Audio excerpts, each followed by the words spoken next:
Boa tarde a todos, meu nome é Ana Beatriz, eu sou estudante de design de moda na UENG e hoje eu vou apresentar para vocês o meu trabalho Dandismo Negro, Estilo, Resistência e Subversão na Moda e Arte.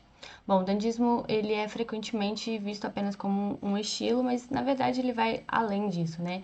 Ele vai representar uma atitude, um modo de ser e que combina comportamento e filosofia. Então hoje a gente vai fazer ainda mais um recorte no dandismo, a gente vai retratar o dandismo negro, que em particular foi uma ferramenta poderosa de resistência. Para desenvolvimento desse estudo, eu utilizei uma metodologia baseada na revisão bibliográfica e na análise de figuras culturais que personificam o dandismo. Então, a pesquisa aqui ela vai incluir autores como a Renata Bittencourt e a Angélica Diversi, que são autores que trabalham o dandismo de uma forma geral. Então, elas pesquisam essa parte. E para trazer o recorte do dandismo negro, eu estudei muito o livro da Mônica Miller, que é uma pesquisadora com o tema principal, o dandismo negro, e que trouxe essa inspiração para eu me aprofundar nesse tema, uma vez que ela vai ser a pesquisadora e curadora do Met Gala do ano que vem, e com o surgimento desse tema eu fiquei muito intrigada para entender melhor sobre isso, e foi daí que surgiu esse estudo. Então, a metodologia aqui ela me permitiu analisar o dandismo em duas dimensões principais. A primeira seria a relação histórica com a resistência às normas raciais e a segunda, o impacto contemporâneo na moda e nas artes visuais. Então, essa análise de fontes, ela me ajudou a construir uma compreensão mais profunda da maneira de como o dandismo negro ele subverteu essas estruturas de poder ao longo da história. Bom, a definição do dandismo, ele de uma forma geral, ele é originário da França e Inglaterra no século XVII. Era uma expressão de aristocrata sem título. Então ele surge ali assim no período pós-Revolução Francesa, quando jovens, mesmo sem títulos nobiliárquicos, eles adotaram essa estética aristocrata. E esse movimento ele vai introduzir um novo comportamento social, onde esse indivíduo através da aparência ele desafiava hierarquias baseadas em dinheiro e linhagem. E aqui a moda foi usada como uma forma de expressão para fazer esse desafio, né? Então, para se aprofundar ainda mais no surgimento do dandismo negro, aqui, por sua vez, ele surgiu na Inglaterra no século XVIII como uma resposta a essa opressão racial e ao comércio de escravos. Então, os homens negros, inicialmente, eles eram forçados a adotar esses trajes aristocráticos como escravos de luxo ou escravos de prestígios. Então, eles modificaram suas vestes, criando essa estética inovadora e com poder de resistência. E com o tempo, o dandismo negro ele foi apropriado por indivíduos da diáspora africana como uma forma de resistência contra essas normas sociais e raciais. Então aqui eles utilizavam o vestuário como um instrumento de construção da identidade negra. E esse ponto importante para a gente analisar é como o dandismo negro ele se conecta com a identidade da diáspora africana. E a autora Miller ela até aponta que ao longo da história os membros da diáspora africana eles utilizaram o estilo Dante como uma forma de autoafirmar diante dessa desumanização e do apagamento cultural. Então aqui o dandismo negro ele cria uma narrativa visual de que não se dialoga somente com a moda europeia, mas aqui ela também traz essas tradições africanas de ornamento e apresentação, resultando nessa estética híbrida. Então, essa estética, ela é uma resposta a essa opressão colonial, e é por isso que o dandismo negro ele pode ser visto como um movimento global que se estendeu além dos limites da Europa ou dos Estados Unidos, encontrando esse eco nas manifestações culturais da diásporas em países africanos e caribenhos, por exemplo. Então, o dandismo negro, como eu disse, ele é muito mais que uma expressão de estilo. Ele vai representar essa subversão cultural e política. Então, ao apropriar-se dos códigos europeus de vestimenta, os dandies negros eles transformam esses símbolos em ferramentas de resistência e autonomia. Então, como mesmo a Mônica também, a Mônica Miller, ela fala, o dandismo negro vai além dessa estética e ele não é apenas sobre o que se veste, né? Ele vai ser como se usa a moda para desafiar essas normas raciais.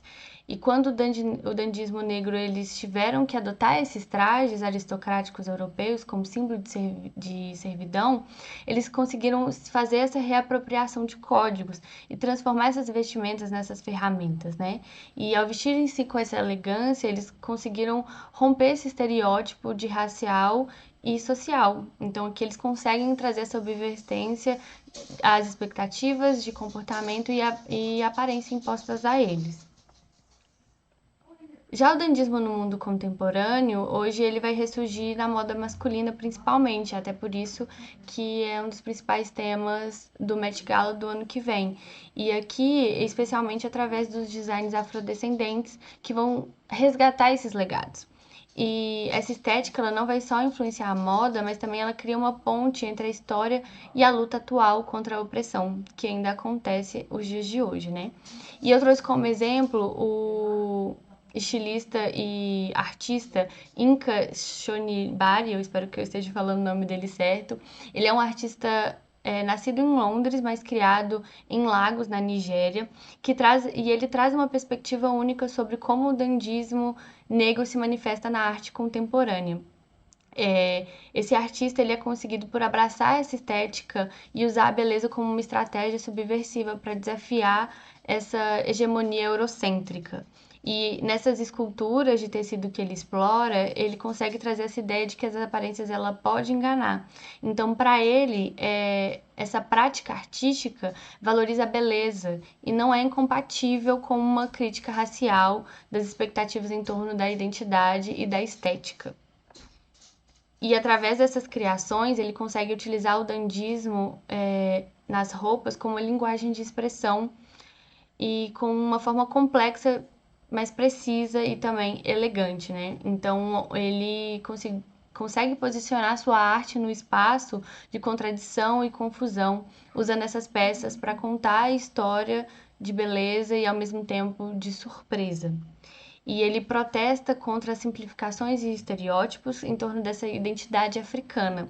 Aqui ele consegue buscar criar uma confusão visual e cultural, como eu disse anteriormente, que vai refletir essa complexidade do ser africano, britânico e da diáspora africana, né? Então, seu trabalho aqui vai refletir uma riqueza de história do colonialismo e do imperialismo e da globalização, dessas três junções, ao mesmo tempo em que ele vai celebrar esse prazer e alegria central da sua prática artística.